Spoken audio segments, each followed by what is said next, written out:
Hey, it's Eric G. Around the House is sponsored by Baldwin Hardware. For 75 years, Baldwin Hardware has been known for its first-class quality and craftsmanship in door and cabinetry hardware. As an alumnus of the Baldwin Hardware Design Council, I can say I have seen the details and quality from design to the finished product. If you're looking for a new style and old-world craftsmanship, I can tell you there is only one Baldwin Hardware. Check out what would look great in your home at baldwinhardware.com.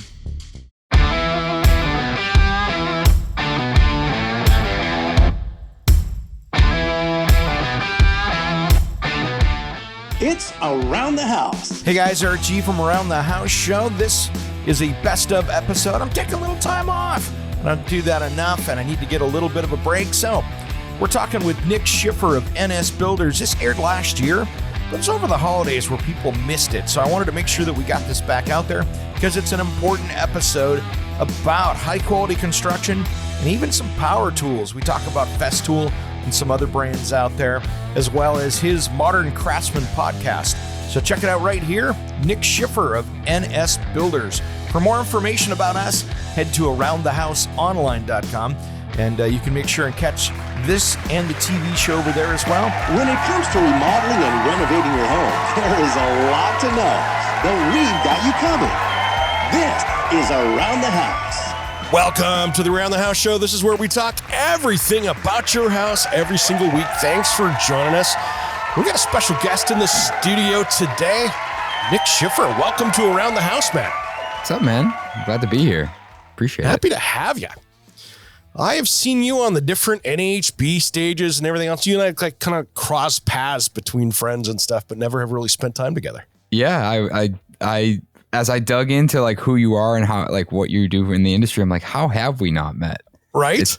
It's interesting, especially I feel like it's so, even when you go to the like IBS and things like that, I feel like I see the same people.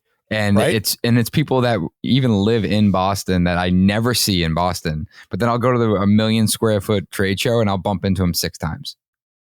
How does that work, right? Yeah, I don't know. So yeah, we have a lot of common friends and it's hilarious. Well, man, you have been doing so much good stuff out there with NS Builders. And I mean, you're just legendary in the Boston scene across the US as well. But let's talk about you and your chops a little bit because sure, you do a lot of the stuff that I love. My background, kitchen designer for 30 years. So I did a lot of the interior modeling stuff, a lot of that kind of stuff that you've done on the remodeling side as well, that luxury home.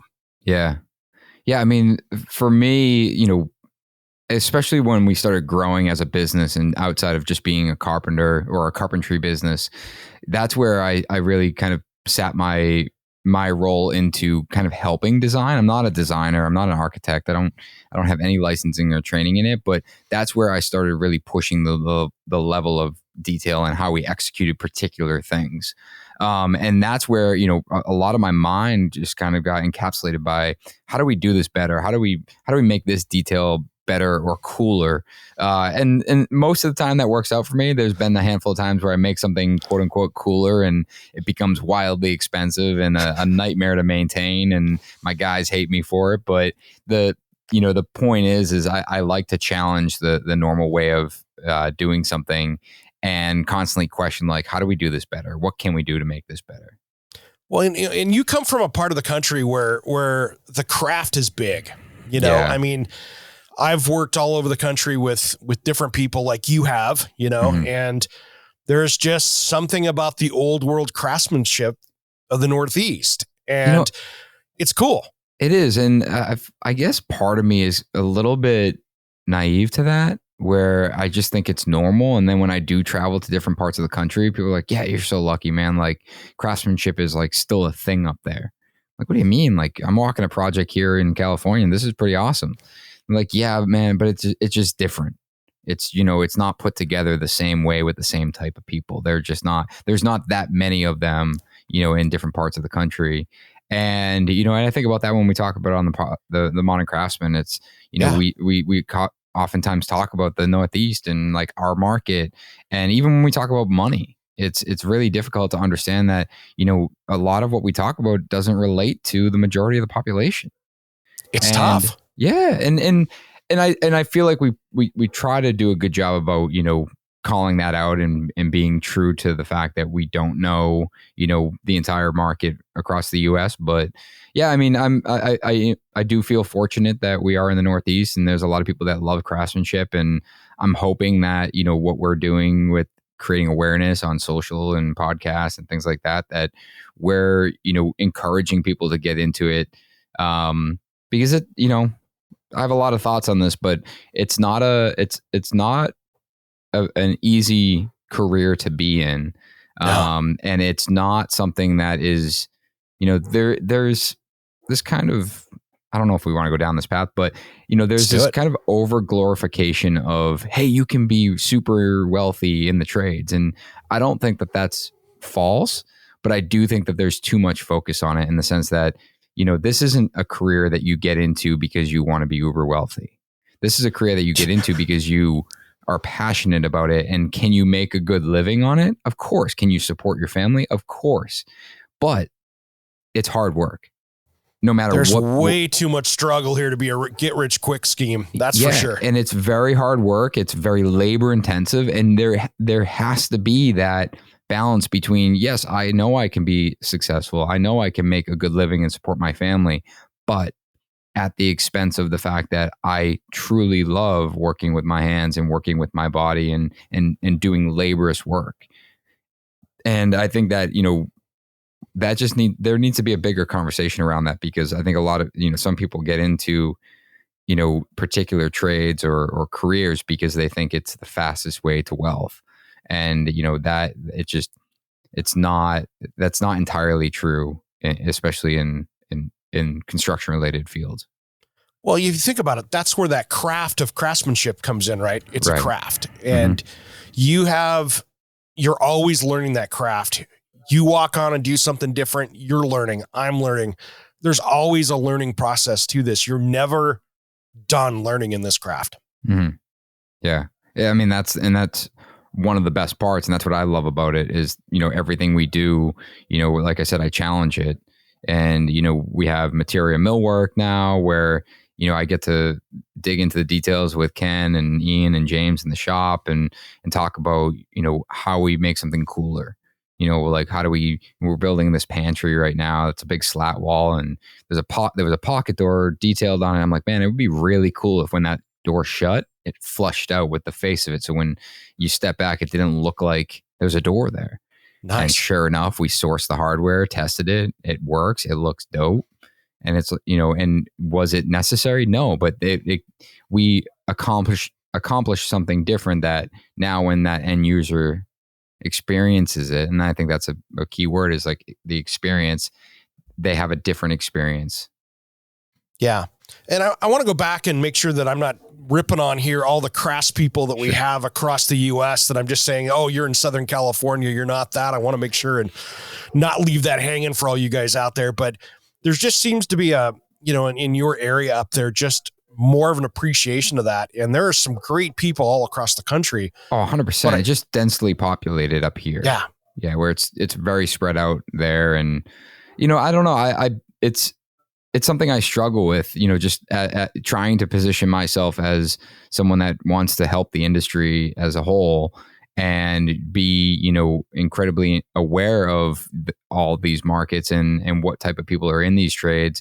And yeah, I mean, I'm with you. I'm not ripping on any part of the country or any market or anyone that's in different parts that truly does love the craft. It's just that it's, at least it's something that's communicated pretty often that the Northeast is densely packed with people that appreciate craft on both sides more than other areas. It's funny. And I learned this a few years ago. I was up in Boston speaking for the NRLA up there, for the Northeastern Retail Lumber Association up there. I was talking home tech to a bunch of lumber yards that weren't ready to talk home tech yet because they're very old school. Yeah. And I appreciate that, but they weren't ready to consume that yet. So I've seen the other side of that too, where sometimes technology gets to be a little slower because that old world craftsmanship's the way to go. Yeah. It's interesting, man. I think it's when you talk about tech, right? And I think about software and how things are developing so quickly. There's an enormous amount of people in the tech space for construction right now. And everyone is coming out with a new idea to do something faster. And I see a lot of it. A lot of them reach out to me. I have a friend of mine who's really in that space that constantly is getting my feedback on things. And I saw a product yesterday where it's, designed to help, commercial construction wall layout on big, concrete slabs, right? Mm-hmm. And I'm like, love the idea. I watched the video, and it was like, first you do this, and then this, and then you do that, and then all of a sudden it's like step 13. I'm like, dude, you lost me. Like this is just a different way of doing it. Like you were trying to change the way we do something rather than make it more efficient. Yeah, if you're going to cut the steps by half, awesome. But if I got to go learn days of process to do the same thing. And I think that just like that with craftsmanship and the idea behind craftsmanship over, efficiency, I think there needs to be a balance there where, craftsmanship is very expensive.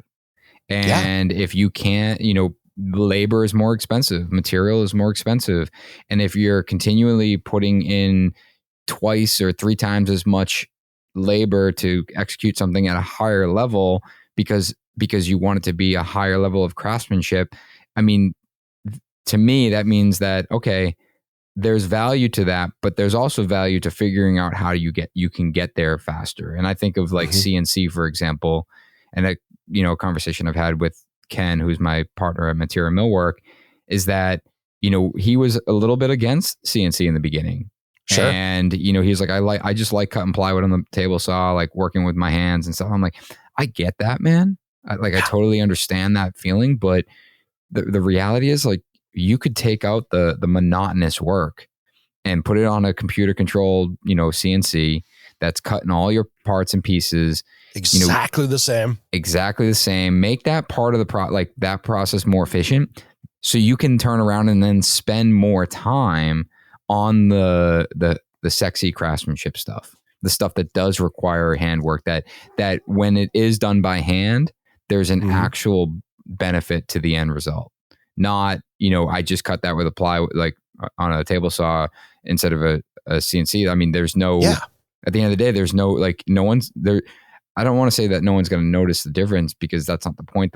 There's really no benefit to it, I guess, is where I'm going. Yeah, there's no art to that, really. It's not something you're going to notice. And I went through that CNC transition working at cabinet shops and designing and managing cabinet shops back in the day, because that was the fight. Okay, getting away from that unisaw over into that CNC, and you could just get better yields and use equipment and be safer with it too. Yeah.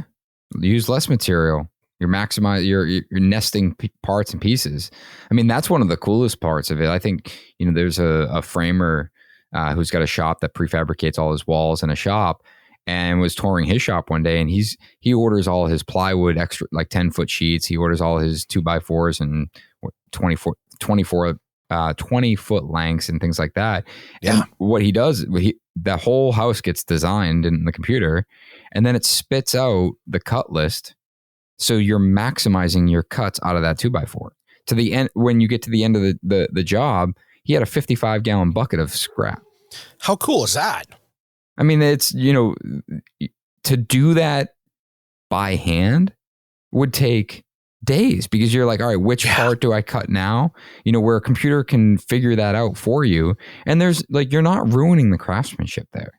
No. What you're doing is you're maximizing the use of material, which is helping counteract the cost of material. It's more environmentally, friendly, because you're using less material and less is being thrown away. And, and you're allowing the computer to figure that out. So you're not wasting additional labor hours to, figuring out, all right, what's the best use of this 20-foot 2x4, and end up with, a 4-foot piece that, never ends up getting used, or you put it aside to use it for, a cripple stud that, then you forget that you have that 4-foot piece, and then it's just a 4-foot piece sitting in the corner of your shop. Absolutely. It's that piece you're holding that you never ever use, right? The one that you trip over for 2 years. So I'm going to keep that for later.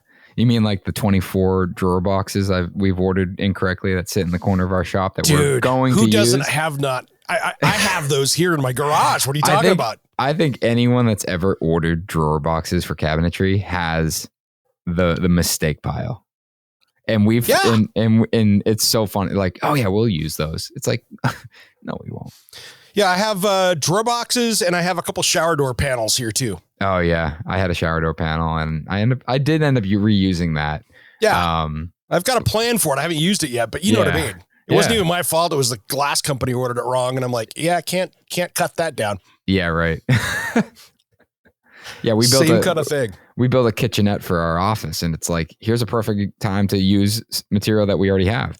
We didn't. Right. We just ordered all new material. Yeah, all it's new too hard. Yeah, it's like, forget it. It's too hard to go back to it. Yeah, it's silly stuff like that. Oh yeah. Well, I want to talk about power tools with you for a second because, man, there's some good stuff out there. I know you do a lot with Festool. Yeah. And tell you what, those guys, it's gorgeous stuff, my friend. It is gorgeous stuff. When you say that, it's funny because like that's one of the reasons why I like it so much is because it looks good. It's sexy. And it's super sexy, man. And there's so many. So we're re-outfitting our one of our vans for home care, and it's kind of a hodgepodge of different tools, and everything does its job like 100%. Sure. Like he's got a cart, it goes in, like the clients are like, oh, this is super organized. And we had a meeting and I'm like, man, kind of want it to be gray and green. And they're like, well, that's like, that cart is more money. I'm like, I know. Yeah. But you know what? Let's just do it. I don't, after this meeting, I don't want to talk about it anymore. Because I know it's everything's when that cart rolls through that front door and the client's looking at it like, oh, well, that's really neat looking. Everything's the same. Everything's super clean. Oh, wow. Everything has its spot. Right. And it's like, what is that? Oh, it's just, they're like, yeah, I'm with you on that. And I mean, truthfully, I started the same way as I think everyone does. They buy the track saw, and that was the tool. That's the crack, right? That's the first hit. It's the first hit. I remember picking it up, and the guy that sold it to me was like, hey, just so you know, this is, he said that. He was like, this is like a drug. I'm like, what are you talking about? I'm like, I just need a track saw. Like, I see the value. And then I call him like, can I get a sander? And then can I get another vacuum? He's like, dude. And the next thing you know, it's like, I need a domino. I'm doing a project over here. I need this. I need that. Right. And I remember I did a deck and I was like, that domino, I need the XL. I'm like, I didn't. I definitely didn't. But I was like, no, but I might as well have it, because I can use it now and probably use it again. And then it's just like, and then there's so many benefits to it. Yeah. It's good looking stuff. And it's sexy, but it's just so finely made. It's got that German engineering, and it's hard to put a word to it, but it just does. It's just got that. It's meant for a craftsperson to use. Yeah, you know what? I know what you're getting at because I think about when Sedge demonstrates something where everything that the tools do, like the indicator plates and the tabs on the side of the domino, it's very. Once you know how to use it, it's super intuitive. And when Sedge uses it, he's not even looking at the thing. Yeah. It's like he knows what the tool is going to do just by the way he moves it around. And that was, and that's the part where it's like, these tools are smart. There's a lot of thought that went into it because they knew what kind of things that they could add that would make things repeatable. Like the indicator, the side, the gauge, or the side gauges on the domino is a perfect example. And it's like, it just everything, there was thought to everything. And even, what was it? One of the sanders has the smart mode on it. And it's just I don't know. I could sit here and we could sit here and just drool over tools all day long. But 100%. But I just love how they've put it together, and there's some tool companies that do a great job out there, and there's a lot of great tools out there. And if you're a homeowner out there, there's so many great brands out there. So I don't want to say bad about it, but for guys that are doing, for folks that are out there building stuff every day, this is the stuff that if you want to do that really, detailed work, it's meant for that. No, 100%. And I think you're right. Like there's a lot of tools out there, and there is this like misconception that, you need to have particular tools or like a particular brand. It's not. It really does come down to preference. And are there benefits to using something like Festool over another tool brand? Yeah, of course. And there's probably another tool that another brand might make even better than Festool. And what it does come it comes down to preference, and going right back to what we just were talking about, it is the intuitive nature of them that make them desirable to work with, where it's like, yeah, I could go buy a $40 belt sander and do the damn thing if I need to, but if I have a really nice belt sander or a really nice tool, like I'm going to treat it a little bit differently, and it's going to have a little bit more capacity in the sense of like what I can do with it creatively. And Exactly. And how much control I have over it, or obviously the dust collection is a big thing for them. So It's huge. maybe I just don't have to worry about dust. And that was a huge thing, especially when I started. It was just me. So I'm on a job site inside a home with a chop saw set up, and I'm not cleaning up windowsills and furniture at the end of the day. It's because I have a good dust extractor on it. I'm like, that was money. That was valuable to me. You could be putting a kitchen in and cutting inside and not worried about, Mrs. Smith's dining room's around the corner and I'm going to have to pay to clean that up. Right. Yeah. So, that's a huge difference in not having to go outside to cut stuff. Yeah. I mean, you think about like what it, we could get into the semantics of like what it costs to clean, but that's where I definitely saw a lot of the benefit, especially being a solo guy. But even now, it's, we talk about how cool it looks in the van and for the client, but all of my guys, I'm not going to say they demand the tools, but it's like they ask about it. It's like, hey, can we get this? Can we get that? Sure. Why? It's like, well, this will make my job easier. Or, hey, this drill, I really like this drill. It's small, it's ergonomical. It's, it's easy to fit in cabinets. It has more clutch control. Like, yeah. If this stuff makes your job easier, like I've always said from the beginning, if we need a tool to make your job easier, then we will get it. And, and whether that's immediately or work towards it, we will make the effort to get that tool as quickly as possible. And it ends up being safer in the long run because they're comfortable with it. They know how it works and it's reliable. 100%. That more control that you have, no matter what you're doing, the better off you are with it. 100%. Would you use that stuff framing? I have, yeah. Yeah. I had, I say I had, meaning like someone else in my company now. Yeah. Has it in their truck. But I had I think it's HKC, like that cutoff saw. So I use that framing. I definitely use the chop saw framing, especially like interior framing. Not so much like if we're framing a whole house. Sure. But when you're doing remodeling and or smaller Excellent type projects, yeah, 100%. Yeah. To frame a whole house with a Capex miter saw, it's overkill. It's overkill, and I think that the saw is just not designed for it. That's what I mean. Yeah, it's meant for that. If I'm laying out 4 layers of crown molding in the dining room, that's what that's meant for. Yeah, and if you're cutting like a half a dozen 2x4s to frame up a small wall, yeah, totally. But if you're blasting out a 8,000 square foot frame with hip roof and LVLs, like, can it do it? Sure. Are you going to burn the motor out? Maybe. Is it, do you need to? Do you need to use something like that? No. Are you going to take the Ferrari out 4x4 right? Yeah. Some guys would. Would. Absolutely. That's what YouTube's for. Yeah, I was going to say, I'm sure I can reference a few YouTube videos of guys doing that with a Ferrari. Absolutely. But yeah, and one other thing I like about them too is they stay in their lane too, by the way. This isn't supposed to be some Festool commercial, but they just stay in their lane. They know what they do well. I don't see them making margarita machines or anything crazy.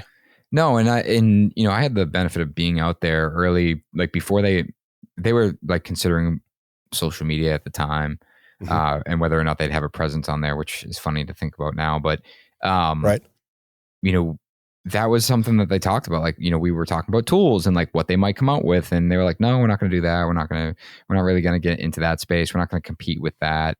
And they just really, like you said, they stay in their lane, or, they really just, they know what they're good at, and they're focused on that product. And, I think things like they acquired SawStop, if I am speaking correctly, but that made sense. It's like, they didn't do it and said that now we're going to put a SawStop in all our tools. It was just like, it made sense for the industry. It's something moving in a really good direction. Why not? Shiffer, I think, was similar, where they were using the router motor. It's like, that's another that it was within their wheelhouse. Sure. But they're not, they weren't then saying, all right, we need to, create a less expensive drill or impact driver or whatever. Like they were like, no, we're going to make a really nice impact driver that is more more variable control on it, Yeah. Yeah, that SawStop technology is brilliant stuff. I mean, I think we've all played around with the hot dog. I've, tried to sit there and play with that. It's cool. It is. So I hit my finger once on it. Really? I did. Wait, hold on.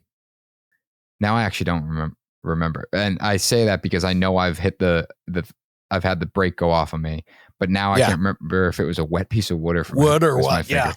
But more importantly, I've seen the hot dog videos a million times. I've seen them in person, but I saw a video the other day that surfaced of a guy using his hand in a demonstration at a trade show. I'm like, who approved that? Yeah. And no one. And he was just like, watch. And he slid his hand and of course, like the brake went off, but I'm like, dude, all I thought about was years ago, I saw this Volvo commercial when they came out with the automatic braking when they saw a pedestrian, and the video was like the guy just hit the gas and someone had shut it off. And the dude hit the guy in front of him. It was like supposed to be this huge demonstration. Yeah. And it was totally right. And all I thought about when he put his hand, I'm like, dude, I mean, it's designed for that. And wonderful that you have the confidence, but it's not designed. It's designed for. I'm not betting my own hand on that. Exactly. But yeah, it is. I mean, regardless if it was my finger or a piece of wet wood. I mean, when it goes off, it's like, damn, that was. It lets you know. I did the hot dog thing for TV. We were shooting a TV segment on tools, and SawStop rep was there 5 or 6 years ago, and boom. Yeah. Oh my God. It's loud. It's like you don't even know what happened. No. You're just like, wait. Where's the blade? It sounds like a 50-pound piece of steel lands on your deck of your table saw. Yes. And then and it goes from being very loud because the blade's spinning to just dead quiet, and then everyone else gets quiet because they're like, what the hell was that? Yeah. It's like, oh, just my saw automatically like eating a blade. Eating itself. Works well though. Works well. Does. Yeah, for sure. How many contractors do we know out there that have missing fingers or cut hands or most? Yeah. Yep. See? Yeah, I'll never forget that. I was building this shed for this family, and I want to say it was like in November, because I remember it being a little cold. I had a sweatshirt on, had gloves on, and I was cutting the last piece of trim for the shed, and I was pushing. It was a Craftsman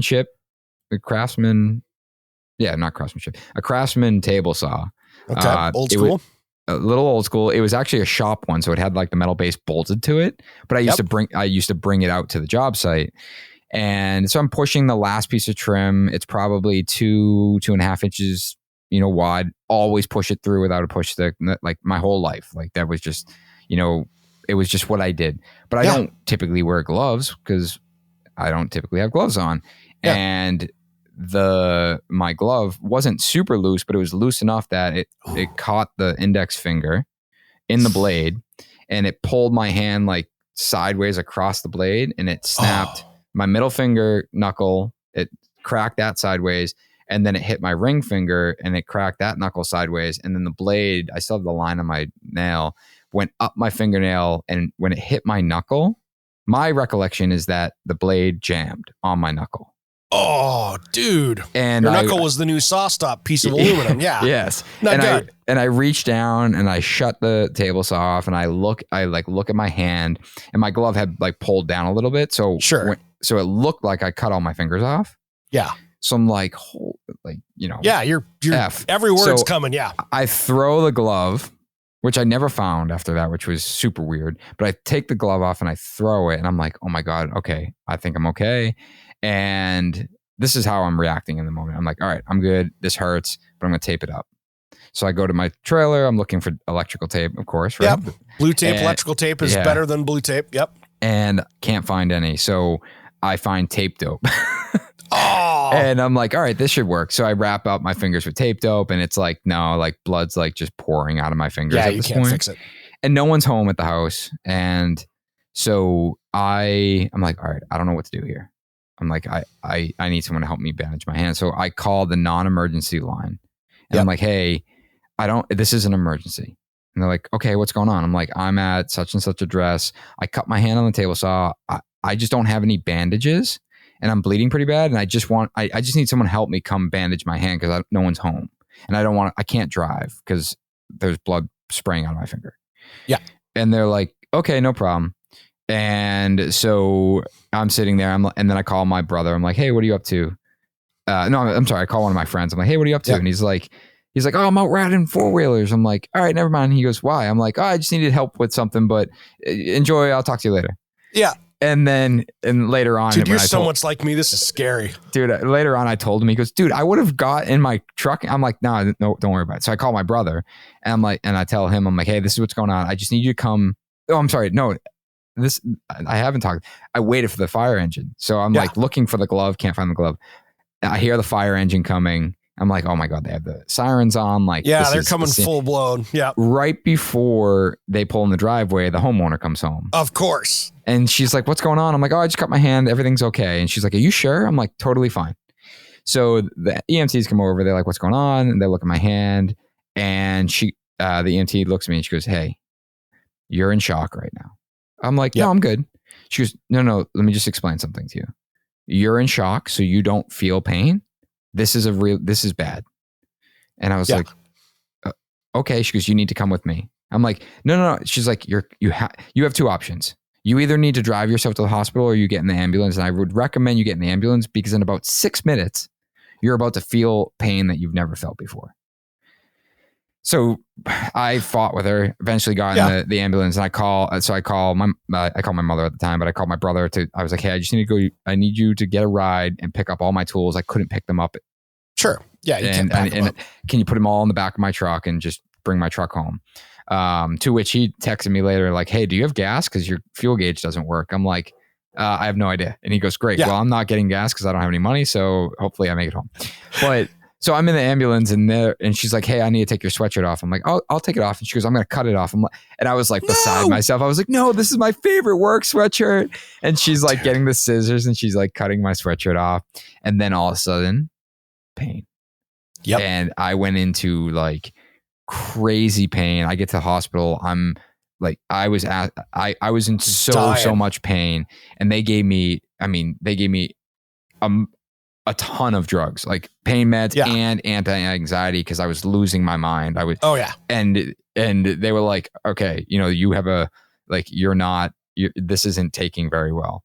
And the next thing I know, I wake up and I'm, bandaged up, and they never healed correctly. I think they did a bad job splinting them, but I can't get them to fully extend straight. Oh yeah. So they droop. But that is fine. And that's good. That's good. Yeah. So there's my story. Oh man. I'm not even going to tell mine on here because mine's brutal, but I'll tell you after the show. All right. But yeah, it's brutal, but we all have those. We all have those. The only other time I really got hurt, the least that I can remember, is I was building a doghouse and I was holding the wall with my knee, and I was using a framing gun, and I went to nail the top plate on top of this little 18-inch stud for the doghouse, and the thing hit a knot, came out, and went right into the side of my knee, and it didn't hit a bone or anything, but That's good. I had to lift the doghouse up and like off my leg. Ouch. Because it shot me down to the ground essentially, but yeah. Toenailing into the side of your knee. Nice. Yeah, exactly. So yeah, I mean, it's to think about, what year it was then and like how technology let's go back to tech for a second. That's one of the benefits of tech is that it is evolving very quickly and you're seeing major advancements. It's unfortunate that it's littered with a lot of BS, but anything is. Right. And, and my thought on that, right, is everyone, there's a lot of talk about how, like just media and influence on media and social media and stuff like that is negative. It's like, no, the reason it's so negative is that it's always existed at this level. And I'm relating it to like having bad product. The reason there's always been bad product, there's not more of it. You just are more aware of it now because it's very easier to find that information. Exactly. So 100%. And it's crazy. And I talk about on the show this a lot is, there's bad products out there. You and I can both walk into Home Depot and Lowe's. And if somebody said, okay, I'm going to give you $500, go bring me 10 items that don't meet building code. We can all go walk around the store and go, one of those, one of those, one of those. Yep. But they still sell them. Mm-hmm. And that's the challenge, I think, for builders and homeowners out there is that just because it's sold out there doesn't mean it should be used. Yeah. I mean, it's the same thing with the car industry too, right? Like, someone will sell you a cool exhaust system that deletes the muffler and the DPF on a diesel, but it's for off-road use only. Yeah. Same thing. I mean, Massachusetts, like we have a strict plumbing code and it's, if it's not on the approved fixture list, it's illegal. And there's these bottle traps that, are super common to be spec'd. Every job will spec them. And my plumber's like, I can't use that. It's not mass compliant. And it's silly. But they'll like every yard will, every plumbing supply house will sell it. Yeah. Because it's a good looking product. And then it's the same like arc fault breakers, Oh, geez. Yeah. It's, they're an absolute nightmare because it's like, dude, they keep tripping. Like you're a bad builder. Your electrician sucks. It's like, no, the code requires us to put these in. And it's like, well, I want them out. It's like, then you need to sign something that you say that you're okay with being liable for us not, abiding by the code. Yeah. And there's clients that will pay to have us come back and take them out and swap them. And the hard part is, due to all the crazy lawyers out there, does that form even protect you? Right. You know what I mean? That's the tough part. Right.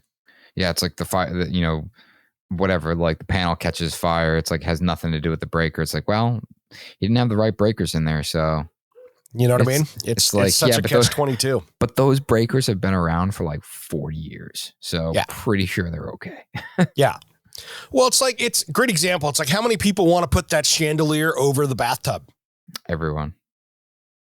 But everybody wants to do it. But it's in my Pinterest picture. Yeah. It's like, it doesn't meet electrical code. Yeah. The inspector walks in. It's like, oh, nice blank plate above your bathtub. Right. Oh, dude. It's like, I know I had a splice I had to bury. Yeah. Uh-huh. He's like, yeah, I hope it's anchored to an LVL up there when you hang your chandelier from it. It's like, accurate.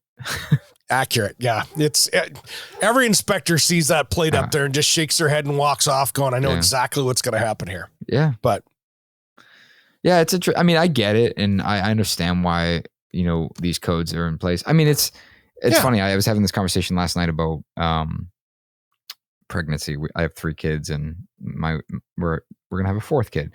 Oh, congrats. Thanks. And my wife is going to kill me because I've mentioned that now on 3 podcasts. And she's like, we never tell anyone. Yeah. And now I'm telling like 30,000 people at once. Yeah. But point being is like, there's all these rules about pregnancy. And it's like, you can't eat this, you can't eat that, you can't drink. It's like, no, you can drink. You just can't be an alcoholic. Yeah. Like you can have that glass of wine. Yeah. However, you're not supposed to have the 2 magnums at one time. Exactly. And this is and I relate it to like how building code and products are controlled. It's like, well, they have to plan for the person that goes way beyond what their intent is. It's like, hey, yeah, you can do that, but don't avoid like best practice because of it. Yeah. I think about like the charcoal filters, right? Like on plumbing stacks, we're not allowed to use them en masse. Okay. And in some states you can. Yeah. And sometimes I've seen them when they put the charcoal filter underneath an island cabinet. We're not allowed to do that. We have to bow vent it. And but the charcoal filter would work, and it would actually work quite well. But the problem is like they decide that they're not allowed because then they just don't even vent the thing to the roof. Like, oh, I'll just put a charcoal filter on it and call it good. It's like, no. That is the reason they are not allowed, is because you're taking advantage of it. Absolutely. It's, and I think that, even tool companies, right? Like, going back to table saws, it's like, hey, you have to have the guard on your blade. It's like, sure, I'll have the guard on my blade. On my contractor version table saw out in the field, when I'm ripping a 45 on a 2x4, I'll make sure my guard is on my blade. Negative. Yeah, my guard is on this great tool bench. It's down below sitting there. Yeah. And it's been there for 2 years. Right. Like, it's just not. I'm sorry, guys. It's just being honest. And we actually just hired a safety officer for our company, because we were like, all right, let's get legit. We're getting bigger, faster, and I want my guys to be safe. I want my subs to be safe, my partners to be safe. I want everyone to be safe. But there's times where it's like, well, what if you don't have a place to tie off? And it's like, well, you actually don't need to tie off in that scenario. And it's like, I didn't know that. And it's like, there's, if you're creating more danger for yourself, there, like, you just have to have a plan in place. Like, what is your plan? Like, if you're going to do something, how are you taking the best measures to prevent an accident? Yeah. And it's like, they want you to have the table saw guard on at all times, but there's a lot of times where if that guard is on, you actually run the risk of, creating a more dangerous environment. Yeah. Yeah. There are times that guard gets in the way and causes more headaches than if it wasn't sitting there. Or creates bind and the piece kicks back. I mean, and listen, I'm watching all of these manufacturers like design better and better guards. And I think that it's super smart, and they have to, because the use of those guards is probably small, like very, very small. And they're just looking to go from like 1% usage to 2% and like just make an improvement, like get more people to use them, figure out how to make it safer. And it's like, and of course, like you can like SawStop's a great example. Like, all right, well, without the guard on it, like we have this in place to prevent an accident. It's like, great. There's a way to counteract the difficulties of having a guard, is having some sort of other plan to prevent accident. Yeah, it's in our field here, it's the extension ladders, the roofs, the table saws, the air nailers. That's where the problems arise. Yeah, and that's where like I said, when we hired the safety officer, I'm like, there's times I'm not sure what the rule is. It's like, these guys are up in a man basket on a lull. Like, what's the rule for being tied off? Are they tied off to the basket, or are they tied off to the house? And it's like scissor lifts. Like, you actually don't want to tie off in those, apparently. Yeah. And it's like, or you do when there's like this in place. So having someone, on retainer has been helpful, where it's like when we get into a new situation, he comes out, he does an inspection with us, and then he walks through like, hey, these are what we need to address, and this is how I would address it. And having a plan going into place. And it's a small investment for, hopefully a better future for everyone that's involved in our project. Yeah, absolutely. Hey, I wanted to ask you, Nick, trades, man, we still have this trade shortage, and it seems like it's getting worse, not better. Mm-hmm. What's your predictions out there? I ask everybody that comes on in our fields here that, what do you see out there with the new kids coming into the trades? I mean, there's such a great opportunity out there for men and women. I have a lot of feelings on this. Number one, I think that there was this huge push to make the trades more attractive and like create awareness like 5 years ago. And I think that we did that. And I think there's a massive amount of interest in the trades. But coincidentally, during the time of creating all this awareness, we ripped out the education. Yep. My tech school, I was talking to one of the teachers that teaches there, because we actually brought in one of the students as an intern. I was like, yeah, dude, like, he's like, hey, I'm like, send me any kid that you think is worthy of being in the trades, send him my way. I'll find something for him to do. Yeah. But I was chatting with him. I'm like, oh, is cabinet making still there? And he's like, no, they actually combined with house carpentry. I'm like, that's two different trades. Yeah. I'm like, is machine shop still there? He's like, no, that's kind of combined with welding. I'm like, also two different trades. Yeah. And I'm like, what about auto body? He's like, that combined with mechanics. I'm like, all right, this is getting nobody's out of hand. thinking this out. Yeah. Like, what you guys, and it's because, I shouldn't say it's because I don't know the real cause of it. There's talk that it's money, that it's this, that it's that no one wants to be in it. But then it's like, you hear all these kids that do want to be in it. Yeah. So you asked what my predictions are. I think my prediction is that labor is going to continue to become more expensive. Mm-hmm. And what that's going to do is it's going to continue to force innovation and alternative ways to build. I think that offsite construction is going to continue to grow. I think factory built homes is something that is where, dare I say, just scratching the surface on. 100% agree. 100% agree. I think that, we are going to be required to be more efficient with material and labor. I think that's going to put a huge strain on people that have been in this industry for more than a decade, because they, quote unquote, have been doing this for more than 10 years and they have their ways of doing it. And I think that's going to be very difficult for that group of people. Yep. I think that you're going to see people that weren't necessarily looking to get into construction because of the tech backbone of it, such as automation and factories and BIM and CAD and things like that, and modeling and SolidWorks, all that stuff, right? Yeah. Software.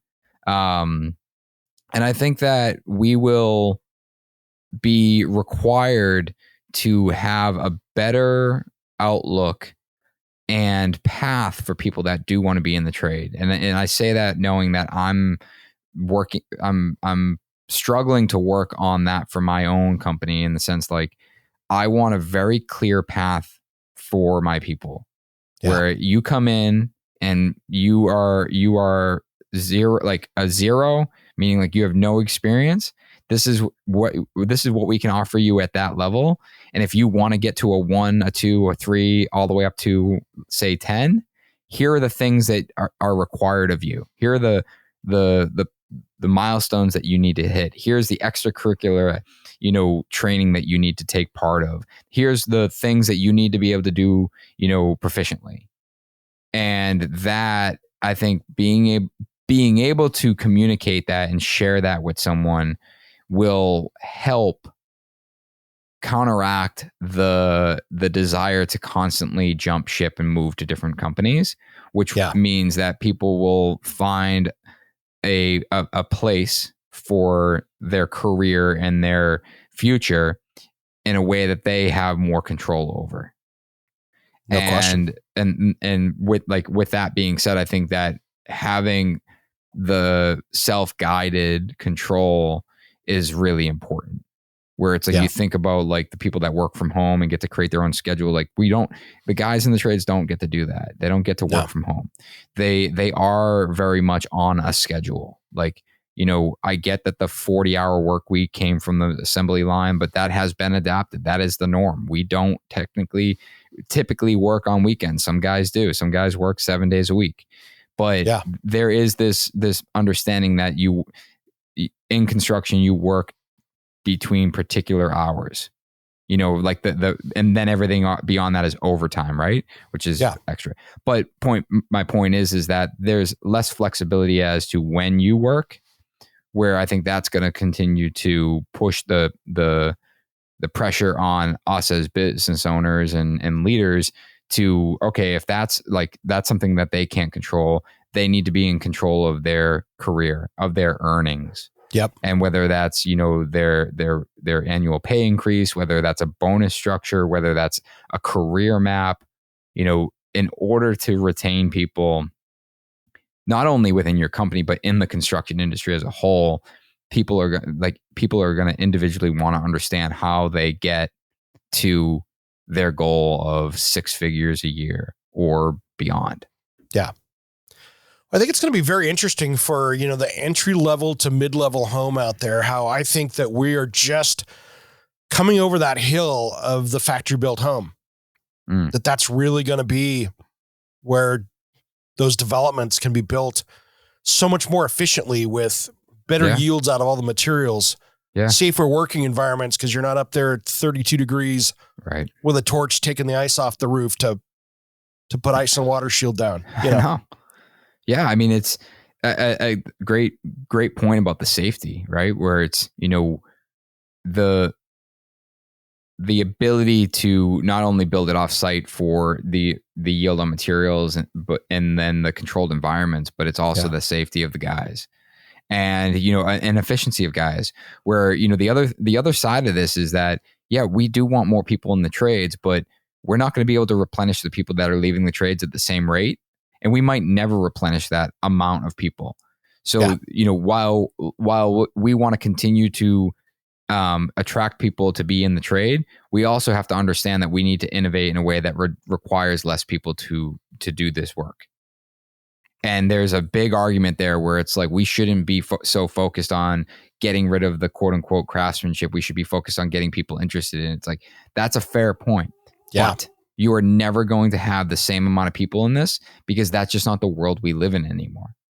Everything is being automated. Everything is being technologically advanced. And we need to encourage and support that. So the more you work against that, the further and further you'll end up being behind everyone else.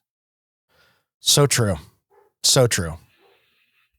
It's interesting out there. And I think that it's going to create healthier homes as well, because we're not having to take our homes and put them in, in the conditions that they are in, with rain and weather and things like that as well. I mean, there's going to be a lot of pluses and minuses with it. Is that 40,000 square foot home going to be a modular home? Probably not. No, but there will be parts of it that are.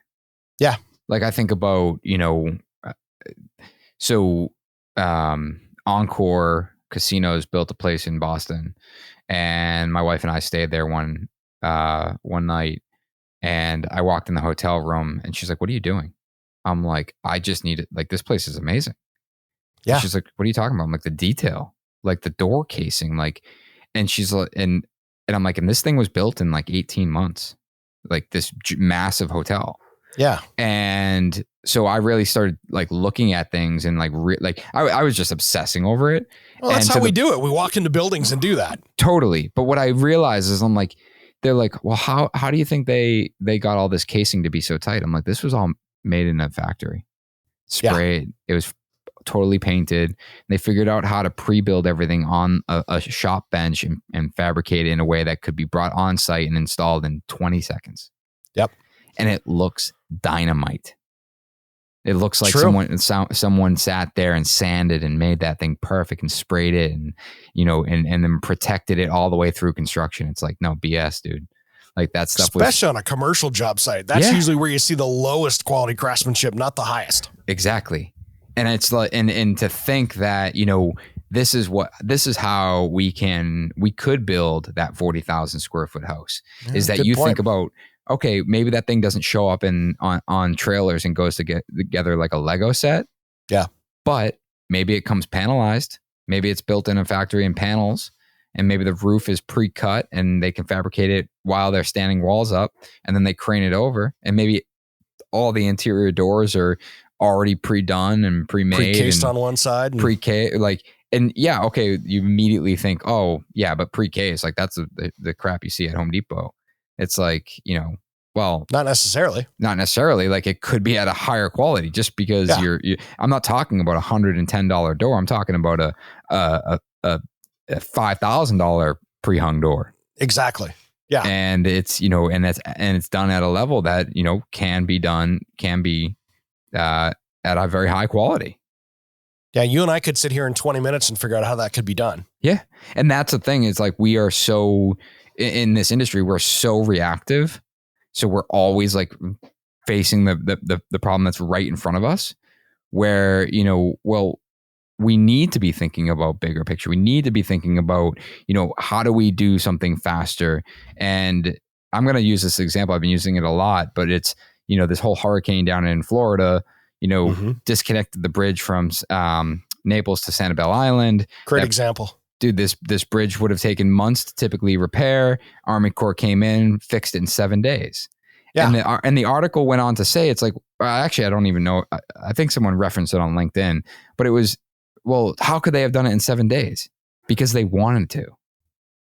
Yeah, they didn't go get a bunch of weird environmental permits. They came in with dump trucks and said, we need to put a bunch of rock right here. We need to fill this in. We need to build a retaining wall, and we're just going to make this thing work. But absolutely accurate. But beyond that, it was the fact that they wanted to get it done in 7 days. Yep. And when you want to get something, like you want to build that hotel in 18 months, you can do it. And when I challenge my team, where it's like, hey, I don't want to build this house in 20 months. We told the client 18, we're doing it in 18. And they're like, there's just no way to do it. I'm like, that's not true. It is not true. 100%. And you can't sit here and tell me that we can't build this house in 18 months. You have to come to me. If you came to me and said, hey, I'll build this house in 18 months, but it's going to cost you another 50 grand because I need to, pay, X amount of more people to show up, expedite fees, labor, whatever. Yeah. Okay. Then we address whether the $50,000 is a worthy investment or not. Don't say, like, it's always doable. We could build that. I'm going to use a terrible example, but you could build that house in a couple weeks, just like they did on. I knew you were going there. The Extreme Home Makeover. Move that bus. And listen, yeah. And I mean, listen, I know that there was problems with those homes, but the point is, there's a way to do it. Yeah. Whether it's right or wrong we can determine that once we figure out, like, how do we get to that end result? Yeah. And for us, it's quality first, and then price and schedule are organized in the second and third spot. So if it's quality and schedule, so price is going to be, hugely inflated in order to deliver on that, right? Yeah.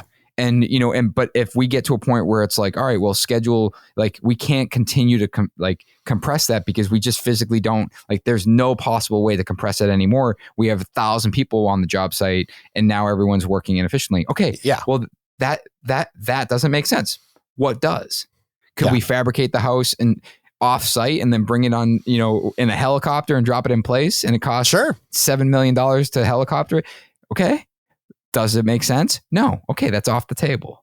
But the point is that's where I find most of my time is spent now, is like challenging the way we do things. And when it's, you can't do that. Okay, why not? Walk me through that. Why can't you do that? Because in my opinion, like, you could. And we talk about this in the cabinet shop too. It's like, I'll say, oh, why don't we, do this, that, and the other thing. And they're like, can't do that. I'm like, well, what if you had a piece of hardware that did this, and like the door swung that way and it did this? And they're like, yeah, but that hardware doesn't exist. I'm like, so you think we could make it? Well, I mean, I'm like, exactly. I'm not saying that it's the right answer. I'm saying it needs to be thought about. And when we go turn around and ask someone like, hey, can you make this hardware for us? And it's $10,000. It's like, all right, well, maybe it doesn't make sense for this one project, but is that a product that we can then go sell? Can we make 100,000 units and sell them? Yeah. Like, it's, and this is where I get really excited, and why I like the position I'm in with my teams now, is that I'm the one that constantly is like, you got to prove that you can't do this, because like, I get that there's if it's money, okay, how much money? Yeah, I had that on a project. I had, this was 15 years ago. It was Bill Gates' father's house. Now, we went in, it was a trust. And I mean, this was probably the craziest job site measure. I walked in with the remodeler, and I'm the cabinet guy. We walk in, there's armed guards. They have dogs smelling my car. I mean, they're mirrors under the car like I'm at the embassy. Oh my God. Literally measuring out this kitchen with 4 guys in AR-15s and tactical vests. What? Oh yeah. So we're measuring this up, and the guy out there goes, all right, we have a month to do this kitchen remodel, and it's a big kitchen. And I'm like, all right, man, are you going to give us some time to spool up, or is this like starting tomorrow? When's the start date on thing? He goes, start date will be in a month. So in 60 days from today, this kitchen have to be done. So I get the measurements, get the drawings, go back and head over to the CEO of the cabinet company. And I said, same kind of thing. All right, man, here's the cabinet package. I need this done in 3 weeks. He's like, we have an 8-week lead time. I said, that's not the question I asked. Yeah, right. What's it going to cost to get this done in 3 weeks? Well, it's always throw a price at it. Well, I'd have to call this guy and see if I can delay his kitchen. Then call him. Well, how many guys want to work late so they have money for the holidays, right? Mm-hmm. Right. What's it going to cost to, overtime, 10 hours, everybody? Right. Yeah. No, I mean, it can be done. 100%. And that, going back to like something we talked about earlier, is this is where we need to think differently. We need to be more creative with the constraints that are put on us in construction. I truthfully, as a builder, want to get to a point where I can look at a client and guarantee my budget and guarantee my schedule. And, and I say that year after year, and I've never been able to do it. And it's incredibly frustrating. And, and I'm not sure what your listener base is, but I'm sure a bunch of people just scoffed at me like, yeah, sure, man. Like no one's ever going to guarantee that. But I do. That is the goal. And I don't want to guarantee it because I fluffed the number. I want to guarantee it because I know that we can execute at a high level. Yes. Like military. Like we come in, we have a process, we follow the process. That takes, from day 0 to day 700. I mean, it's going to be every step of the way, has been figured out, and we know where the holes are, and we're going to work as a team to make sure those holes get filled. Amen, brother. Man, where is this hour gone, man? Bro, I don't know. These goes quick, doesn't it? These podcasts, yeah, it's like every time I'm like, man, there it goes. If I did a podcast every day, I would just, I talk all day. Yeah, you and me both. You and me both. What did we not hit on today, brother? Anything else you want to say? I don't know, man. I think I actually got out a lot of what's on my mind. Nice. I'm excited about 23. Obviously we got the building company, Materia Millwork, our millwork company. Super excited about just the opportunity to expand that. Motif Media, who has been producing all of our content from video, as well as our the Modern Craftsman podcast. Yep. And of course the podcast. I mean, it's been this labor of love for 5 or 6 years now. And, we are getting to a point where we're restructuring a little bit, and getting excited about, what we can do with it in the future and really position ourselves to help the industry. And that is, at the end of the day, what I hope my professional legacy leaves. So where do people find this podcast, Nick? On any podcast platform. So Modern Craftsman, you type that in on any platform. We are actually launched on YouTube. Okay. So we're going to be sharing all of them on YouTube, and any podcast platform. Thanks for coming on today, brother. This is great. We'll do it again. Yeah, man. I appreciate you. All right, Nick Shiffer, NS Builders. Thanks for coming on today, brother. This is great. You're listening to Around the House.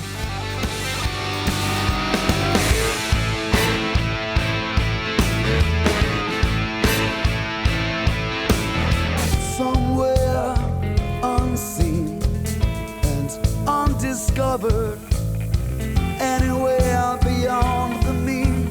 Life is a love song, let's be lovers. We're all over the radio. Take my hand, I know where to go. All over the radio with you. Hey, it's Eric G. from Around the House. Are you planning a decking or siding project this year?